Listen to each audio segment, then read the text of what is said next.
सबसे पहले तो आपका हमारे कार्यक्रम में बहुत बहुत स्वागत है। जी, धन्यवाद, नमस्कार। और ये बहुत खुशी की बात है कि डब्ल्यूएचओ की ओर से ग्लोबल हेल्थ लीडरशिप अवार्ड आशा कार्यकर्ताओं को मिला है और वाकई ये फ़ख्र की बात है। सकल जी, आप क्या सोचते हैं, इस अवार्ड की अहमियत क्या है? विश्व स्वास्थ्य संगठन अपने क्षेत्रीय स्वास्थ्य के मुद्दों पर कार्य करने के लिए, अच्छे कार्य करने के लिए व्यक्तियों और संस्थाओं को ग्लोबल हेल्थ लीडरशिप अवार्ड देता है कि उन्होंने स्वास्थ्य संबंधी मुद्दों में अपने समुदाय का या अपने क्षेत्र का किस तरह नेतृत्व किया। जैसा कि आपको ज्ञात है, आशा कार्यक्रम जो है, भारत का आशा कार्यक्रम, इससे करीब पूरे भारतवर्ष की 9 लाख आशाएँ जुड़ी हुई हैं। और ये आशाएं मातृ स्वास्थ्य, शिशु स्वास्थ्य पोषण, परिवार नियोजन के संसाधनों का उपाय, उनका बढ़ावा देना, साथ ही रोग नियंत्रण, यहाँ तक कि स्वास्थ्य के जो भी मुद्दे हैं, बहुत अलग अलग तरह की आशाओं के पहले 3-4 एक्टिविटी होती थी, आजकल आशाओं के पास लगभग 100 से ऊपर एक्टिविटीज़ हैं। और स्वास्थ्य का हम कोई भी कार्यक्रम या कोई भी अभियान चलाते हैं तो आशा हमारी मैदानी कार्यकर्ता के रूप में सबसे आगे खड़ी है। कोरोना काल में, जैसा कि आपको ज्ञात होगा, कोविड-19 की सिचुएशन जब बनी और अप्रैल मई के आसपास केसेस बढ़े, उस समय जब लॉकडाउन की स्थिति थी, तब आशाएं घर घर जाके सर्दी खांसी बुखार के मरीजों का सर्वे करती थी। गंभीर बीमारी के मरीजों को उनकी दवाई उनके घर तक पहुंचाना, फिर जब अप्रवासी मजदूर आए तो उनका जाके सर्वे करना, उन मजदूरों में गर्भवती महिलाओं का टीका की उनकी जांचें, प्लस बच्चों का टीकाकरण जो कि छूट गया था उसको सुनिश्चित कराना। जब सभी लोग अपने घरों में थे तब हमारी आशा बहनें फ्रंट में थी, अपने स्वास्थ्य की चिंता किए बगैर घर घर घूम रही थी। फिर कोरोना काल में हमने कोरोना सर्वे 1, 2, 3, 4 अलग अलग सर्वे कराए। ये सर्वे ख़त्म होने के बाद आपको जैसा ज्ञात होगा, 16 जनवरी 2021 से हमारा राष्ट्रीय टीकाकरण अभियान आरंभ हुआ। टीकाकरण को लेकर बहुत सारी भ्रांतियाँ थी, उन भ्रांतियों को ग्रामीण स्तर पर जाकर दूर करना, कई बार तो गांव वालों ने उनके साथ दुर्व्यवहार भी किया, उसके बावजूद भी टीकाकरण के लिए लोगों को मोबिलाइजेशन करके लाना, टीकाकरण जो केंद्र थे उनकी व्यवस्थाएं देखना, कई बार रिकॉर्ड मेंटेनेंस में भी उनकी ड्यूटी लगाई जाती थी। ये सभी कामों में आशा कार्यकर्ताओं ने बहुत महती भूमिका निभाई है। तो डब्ल्यूएचओ ने इस सेवन की उन सेवाओं को रिकॉग्नाइज करते हुए, पहचानते हुए उनको ये अवार्ड दिया है। तो मैं पूरे भारत के साथ हमारी मध्य प्रदेश की भी 75,000 हमारी आशा बहनें हैं, उनको बहुत बहुत साधुवाद, उनकी सेवाओं को नमन और बहुत बहुत बधाई और शुभकामनाएं प्रेषित करता हूँ।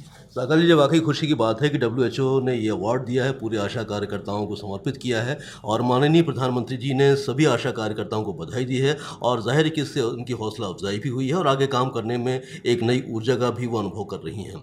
बताएं कि अब क्या आप देख रहे हैं कि इन्हें इन्हेंस करने के लिए स्वास्थ्य विभाग की ओर से अभी कौन कौन से और विशेष प्रयास किए जा रहे हैं, क्या क्या कदम उठाए जा रहे हैं? सर्वप्रथम तो मैं माननीय प्रधानमंत्री जी को धन्यवाद देना चाहता हूँ कि उनने हमारी मैदानी कार्यकर्ताओं को जापान के एक जहाँ पे वो भाषण दे रहे थे, वहाँ पे उनकी सेवाओं को रिकॉग्नाइज़ करते हुए, इस अवार्ड को रिकॉग्नाइज़ करते हुए उनको बधाई प्रेषित की है। हमारे सर्वोच्च नेतृत्व की तरफ से जब हमको सराहना प्राप्त होती है तो हम लोग कार्य के प्रति उत्साहित होते हैं। हम लोग चूँकि जो आशा कार्यक्रम में आशाओं के वेलफेयर की स्कीम भी शामिल है, साथ ही आशाओं को कार्य आधारित प्रोत्साहन राशि दी जाती है।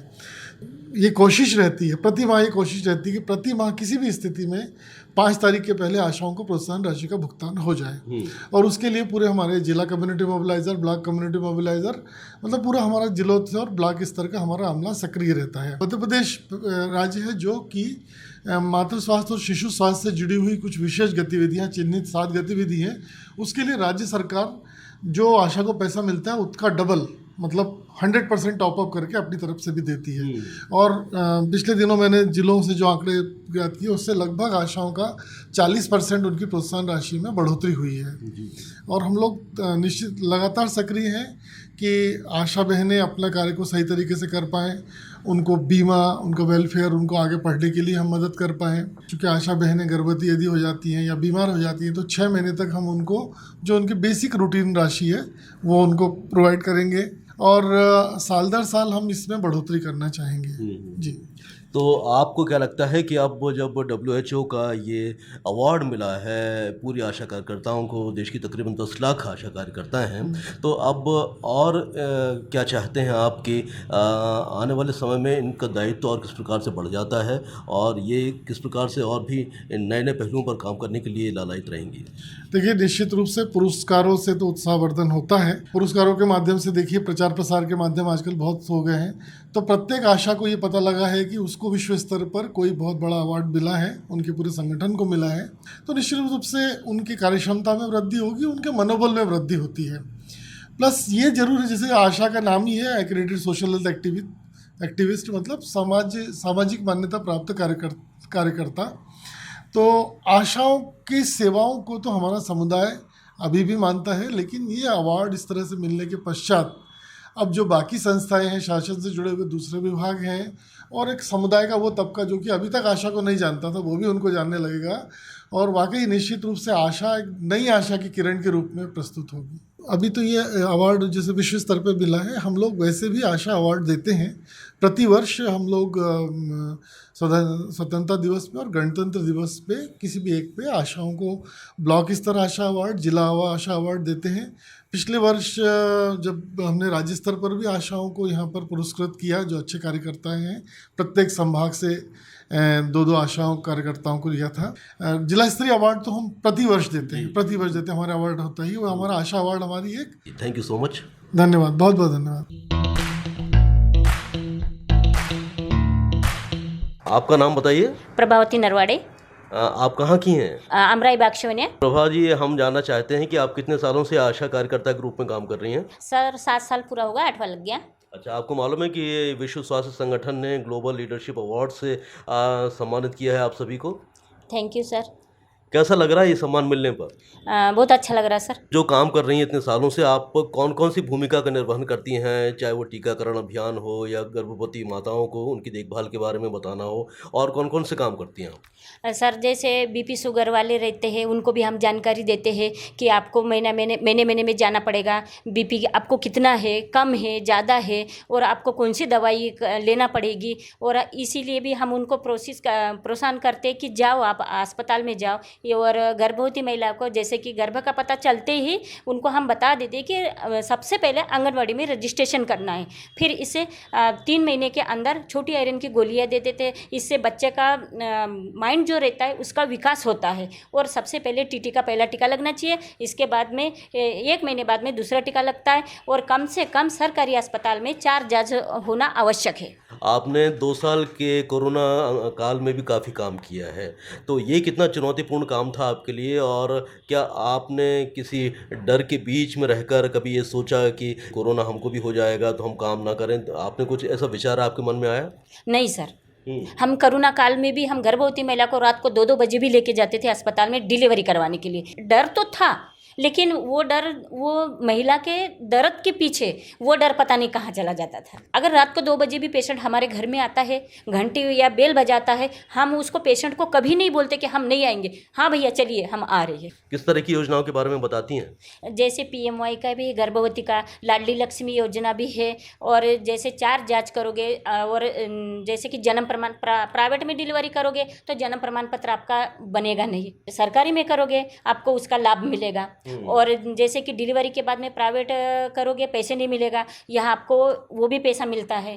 तो इसके बारे में भी हम जानकारी देते हैं। सर मैं यही चाहती हूँ कि आगे चल के जैसा अभी करें, अभी हम काम करें, इससे भी उत्सुक करके हम काम करने के लिए तैयार हैं। चलिए, आपको बहुत बहुत बधाई और धन्यवाद। Thank you sir.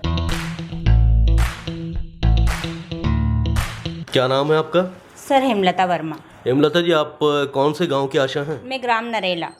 ये कहाँ आता है? ये तिलाखेड़ी पोस्ट, तिलाखेड़ी फंदा ब्लॉक। कैसे आपको प्रेरणा मिली कि मुझे आशा बनना चाहिए? प्रेरणा मिली कि गांव की सेवा करना मुझे, और आगे से बताएगा कि अच्छे अपने गांव की स्वास्थ्य कार्यकर्ता में अपने को अच्छा वो है, तो मुझे मेरे को भी लगा कि मुझे भी गांव वालों की सेवा करना है। मैंने भी करा फॉर्म, कोशिश करी कि मुझे भी आशा कार्यकर्ता बन के मुझे भी गाँव की सेवा करना है। गर्भवती महिलाओं की देखभाल की, और गांव में ऐसा काम किया है कि सभी गांव वाले अपने पहले जैसे कि कोई कोई को मालूम नहीं था कि हम डिलीवरी कहाँ पे करवाएं, कैसे करवाएं। हमने उनको सरकारी हॉस्पिटल की सलाह दी। हमने उन्हें बताया कि अपने को सरकारी हॉस्पिटल में करवाना है इलाज पूरा, तो आपको पैसे भी मिलेगा, आपका देख रेख भी ठीक होगी, आपको कोई परेशानी नहीं होगी। और हमने भी उनको काम करके पूरा बताया। उनकी जैसे पहले हाई रिस्क में महिला जाती थी, पहले मृत्यु दर ज़्यादा होती थी, अब ना तो मृत्यु होती है बच्चों की, कि हम देखभाल पूरी तरीक़ा से उनकी करते हैं और स्वास्थ्य का भी ख्याल रखते हैं। उनकी हर मंथ जैसे एनसी भी रहती है, उनकी हर मंथ जांच करवाते हैं। और जैसे बच्चों का भी देख रेख, पूरी नवजात शिशु और बड़े किशोरी बालक बालिकाएं सभी की हम परमानेंट उनकी जांचें करते हैं। अच्छा, कोरोना का जो समय था वो बहुत ही कठिन समय था और उसमें सब लोग डर रहे थे कि हम यदि किसी की मदद करते हैं तो हमको भी कोरोना हो जाएगा और हमारी भी जान मुश्किल में पड़ जाएगी। ऐसा कुछ सोचकर काम किया या फिर आपने समर्पित भाव से काम किया? नहीं, हमने उनको जैसे कि वो बहुत डर रहे थे, वैक्सीन लगवाने भी नहीं जाते, सिर्फ वैक्सीन लगी तो अधिकतर नहीं पाए। दूसरी बार हमें बताया कि ये वैक्सीन लगने से आपको फ़ायदे, ये कोई वो नहीं है कि आपको वैक्सीन नहीं लगवाओगे तो आपकी जान को खतरा है, आप वैक्सीन लगवाइए, आपको कोई बीमारी नहीं होगी। जैसे कोई कोरोना में आ रहे सर्दी जुकाम, और इससे आपको बहुत से लोग डरते थे, जा नहीं पा रहे थे, हम नहीं लगवाए, हम नहीं लगाए। हमने गाँव वालों को सबको प्रोत्साहित किया, सभी को उठाकर मीटिंग वगैरह ली, उनको बताया कि आप जैसे वैक्सीन लगवाओगे तो आपका ही फ़ायदा है और इससे कोई परेशानी नहीं आएगी, आगे चल कर कोई प्रॉब्लम नहीं आएगी। तो सभी धीरे धीरे मानते गए। जैसे एक ने लगवाई, गांव वालों ने कहा नहीं कोई प्रॉब्लम नहीं है, तो हमें भी सभी सचिव और सभी की सलाह से हमने सभी को वैक्सीन लगवाई। मतलब कहने का ये है कि आपकी बात तो अब गांव वाले मानने लगे हैं और आप जो कहती हैं उसको स्वीकार करते हैं? जी सर, जैसे कि हम गांव में हम अधिकतर हमारा काम ही है कि हम गांव वालों की सेवा करें। तो हम जैसे काम की कहते हैं कि हाँ कोई सा भी सिविल लगता है या वैक्सीन का कारण रहता है, हम तुरंत बता देते, तुरंत वो हमारी बात मान के वो सभी काम कर लेते हैं। आप ये तो 24 घंटे गांव वालों को आपकी ज़रूरत पड़ती होगी, तो क्या आप हमेशा तैयार रहती हैं सेवा करने के लिए? जी सर, हम हमेशा तैयार रहते हैं। उनकी बस एक बता देते कि आज ये प्रॉब्लम है, हम तुरंत उनके पास पहुंच जाते हैं, गांव वालों के पास। आगे और क्या करना चाहती हैं आप और आशा कार्यकर्ता के रूप में? अच्छा सर, बस हम यही हमारा काम है कि हम स्वास्थ्य की सेवा करें, आगे उनको जो भी ज़रूरत है, हमें भी अच्छा लगता है कि हम साथ करें। और अच्छा एनएम का भी वो है हमें कि हम भी एनएम बन के और अच्छा काम करें। चलिए, हमारी तरफ से बहुत बहुत शुभकामनाएं आपको। जी सर, थैंक यू सर, धन्यवाद। क्या नाम है आपका? सुकांति ठकुरिया। कौन से इलाके में अपनी सेवाएं दे रही हैं? Ward number 10, mother India colony, Idgah Bhopal. विश्व स्वास्थ्य संगठन ने पूरे आशा कार्यकर्ताओं को शुभकामनाएं दी हैं, सम्मानित किया है, कैसा लग रहा है आपको? बहुत खुशी हो रही है सर, देखकर ही बहुत खुशी हुई कि चलो बस सबका सम्मान तो किया, जितनी मेहनत की उसका परिणाम अच्छा मिला। तो लगातार मेहनत तो आप कर ही रही हैं, सब जानते ही हैं। तकरीबन कितने घंटे आप काम कर लेती हैं डेली? सर समय तो नहीं है, प्रॉब्लम कब आ जाए नहीं पता, तो 108 की तरह ही काम करना पड़ता है। अच्छा जी। तो हमें ये बताएं कि आपने जो जो काम किए हैं अपने क्षेत्र में, तो उसका क्या असर देख रही हैं आप? लोग कितनी आपको बात को मानते हैं, कितने अपने स्वास्थ्य के प्रति सजग हुए हैं और कितना स्वास्थ्य विभाग की योजनाओं को भी उन्होंने अपनाया है? सबसे अच्छी खुशी यही होती है कि व्यक्ति हमारी बात मान के जागरूक हो चुके हैं। मतलब जिस वार्ड में हम काम कर रहे हैं, उस वार्ड में अगर हर घर को अगर हम मोटिवेट करते हैं तो वो व्यक्ति उन योजनाओं को भी अपनाते हैं, उन आदतों को भी अपनाते हैं, सुधार दिखता है, जागरूक हैं। कई बार ये होता है कि हम कुछ समझाते हैं और लेकिन सामने वाले समझते नहीं हैं। ग्रामीण कुछ ऐसे लोग भी होते हैं जो विश्वास करने में थोड़ा सा समय लगाते हैं, तो ऐसे में आपको किस प्रकार की कठिनाइयों का सामना भी करना पड़ता है? अब सर समस्या तो आती हैं, क्योंकि स्लम वाले एरिया में हर तरह के लोग सामने आते हैं, लेकिन हमें ऐसा ट्रेन किया गया है कि हमें उनका पीछा छोड़ना नहीं है। वो भले ही कोई भी परिस्थिति में हो सामने, हमें उसे मोटिवेट करना ही है। तो कुछ समय बाद कहीं ना कहीं उस व्यक्ति को एक बार हमारे विषय में फिर सोचना ही पड़ता है। ये हमारा प्लस पॉइंट है। आप आने वाले समय में और क्या सोचती हैं कि हमें और किस प्रकार की भूमिका को निभाना है ताकि और भी आने वाले समय में हमारे इलाके के जो लोग हैं उनका स्वास्थ्य बेहतर हो? जो जो नई योजनाएं आती जा रही हैं सर, जैसे हमें गाइड किया जा रहा है, कुछ हमें फील्ड में नए जो जानने को मिलते हैं सुझाव कि भाई ये चीज़ और चेंज होना चाहिए, इस विषय में फिर चर्चा करके उस प्रोग्राम को ऑर्गेनाइज करते हैं। फिर समुदाय में समितियों के माध्यम से, आशाओं के माध्यम से काफ़ी हेल्प हो जाती है और अच्छा मतलब प्रोग्रेस बहुत अच्छा है। चलिए, आप बाकी अपनी जैसी आशाओं से क्या कहना चाहती हैं? सबको धन्यवाद देना चाहती हूँ, क्योंकि सब रात दिन इतनी मेहनत करती हैं सर, बहुत बहुत धन्यवाद सबको। और इसी तरह मिल के आगे भी काम करते रहें तो एक अच्छा नाम तैयार हो गया आशा।